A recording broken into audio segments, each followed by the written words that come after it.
What if I told you that some of the deadliest, most efficient street fighting techniques ever created were developed over 50 years ago and still work perfectly today? That's right.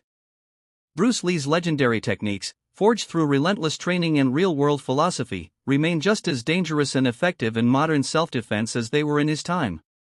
While many fighters today rely on flashy combos and complex systems, Bruce Lee cut through the noise. He built a fighting method that was shockingly simple, incredibly powerful, and specifically designed to end real fights in seconds. In this video, we're going deep into the street fighting genius of Bruce Lee, the strikes, the movement, the mindset that are still being used to survive real violent encounters today. This isn't theory. These are proven techniques from a man who fought and tested every move. Let's break down the truth behind the fighting methods of a man who was decades ahead of his time. The philosophy behind Bruce Lee's street fighting power.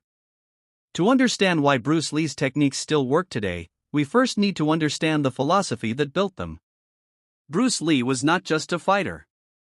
He was a revolutionary thinker. He rejected the traditional martial arts systems that focused on rigid forms and outdated rituals. Instead, he focused on practicality. He asked one powerful question: does it work in a real fight?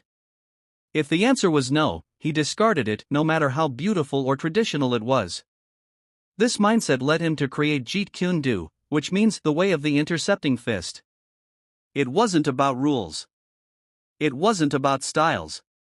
It was about ending a fight in the fastest, most direct way possible. In street fights, there are no referees, no rounds, and no second chances. You have to hit first, hit hard, and hit where it counts. Bruce Lee designed every technique around this truth, which is why so many of his moves still work when things get real. Intercepting the opponent, the core of Jeet Kune Do. One of Bruce Lee's most famous ideas was interception. He believed the best defense was not blocking, but striking first while your opponent is still preparing to attack. In the chaos of a real fight, waiting to see what your enemy does can get you knocked out. That's why Lee practiced timing his punches to land mid-attack, interrupting the opponent's movement and mindset. Think of it like this: if someone is swinging a punch at you, and your straight punch lands before theirs connects, their attack is neutralized, and your power goes straight through. This idea is not just theory, it's backed by physics, timing, and psychology.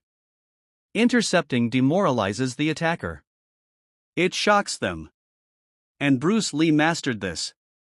His famous lead hand punch, a short, explosive strike from the front hand, was designed specifically for intercepting. He could fire it faster than the blink of an eye, using explosive hip rotation and precise muscle control. Today, self-defense experts still